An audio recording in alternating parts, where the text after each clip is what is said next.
One of the items on the objectives list is maintenance, and it's a little dark out, but we can cover that subject.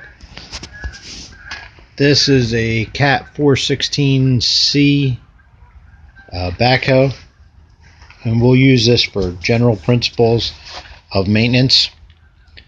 To start, greasing. Simply put, if you look at any kind of a joint area, you will find a grease fitting. And these are greasable Zerk fittings down here in the pins of the bucket. One thing to take note of, you should always clean your grease fittings. Here's the grease fittings right there. Keep the dirt off them. Not every pin on the machine will have a grease fitting. Some manufacturers will not grease certain fittings. For example, in the back here on the outriggers, you'll see pins like that one and this one. They do not have grease fittings on them. The idea being they go into the dirt. If you were to get dirt and grease, it would have a worse effect than just metal on metal. So certain fittings do not take grease. Other fittings do. Here's your main pin on your boom. There's your fitting inside the main pin. You'll find them just about everywhere. The best thing you could do is read your owner's manual. Your owner's manual will tell you where all the grease fittings are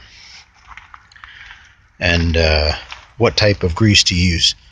You should always use an HP grease when greasing your machine, and HP means a heavy purpose, has a higher degree of soap in the petroleum.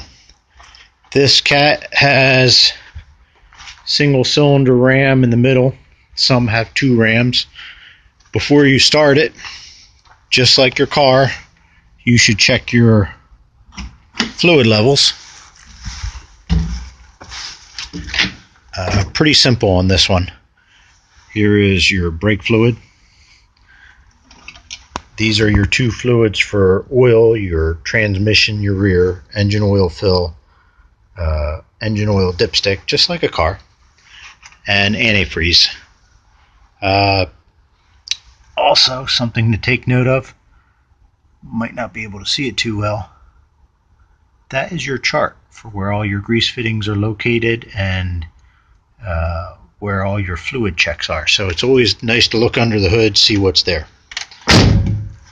One of the other items they included was something called adjustment.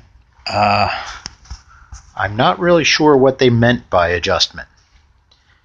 And adjustment to a mechanic means one thing, to an operator means another. I'm pretty sure that they were talking about how to raise and lower the buckets, but just in case, we'll go over adjustment.